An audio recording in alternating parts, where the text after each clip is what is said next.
Hi friends, welcome to my YouTube channel. Next week నుండి శ్రావణ మాసం start అవుతుంది కదండి. అందుకని ఈజీగా సింపుల్గా అమ్మవారికి శారీ ఎలా కట్టాలో ఈ వీడియోలో చూపిస్తున్నానండి. నేనైతే ఇలా టేబుల్ పైన పెడతాను ఫ్రెండ్స్. అమ్మవారిని ఇలా టేబుల్ వేసుకొని దానిపైన ఒక క్లాత్, అది అమ్మవారికి సపరేట్గా పెట్టానండి క్లాత్. కలసం సిమ్ము జారిపోకుండా ఉండడానికి ఒక ప్లాస్టిక్ పైపు తీసుకొని కలసం సిమ్ముకు పెట్టి అలా కట్టుకున్నానండి, గట్టిగా జారిపోకుండా ఉండడానికి కోసమని. అమ్మవారికి blue colour sari, pink border వచ్చినది తీసుకున్నానండి నేను.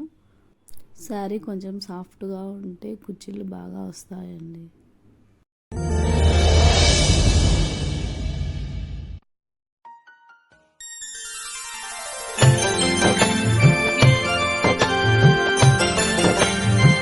చూసారుగా వీడియోలో చూపిస్తున్న విధంగా శారీని మధ్యలో ఫోల్డ్ చేసుకున్నానండి నేను, లెంత్ ఎక్కువ లేకుండా సింపుల్గా వస్తుందనేసి.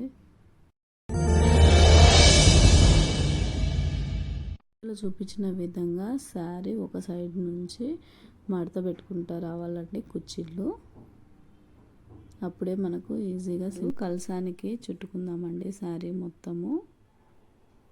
కలసాన్ని అయితే గట్టిగా కట్టుకొని మధ్యలో జారిపోకుండా ఉండడం కోసము నేనైతే కుర్చీలకు అన్నిటికీ క్లిప్ పెట్టుకున్నానండి. క్లిప్ పెట్టుకొని ఒక దారంతో కట్టేసుకున్నాను ఊడిపోకుండా ఉండడం కోసము. ఇప్పుడు ఆ దారం సహాయంతో కలసం సిమ్ముకు శారీ ఎలా చుడుతున్నానో చూడండి వీడియోలో చూపిస్తున్న విధంగా. చూసారుగా, ఈ విధంగా సింపుల్గా అమ్మవారికి శారీ కట్టుకోవచ్చండి. శ్రావణ మాసంలో ఎటువంటి కంగారు లేకుండా సింపుల్గా కట్టవచ్చు.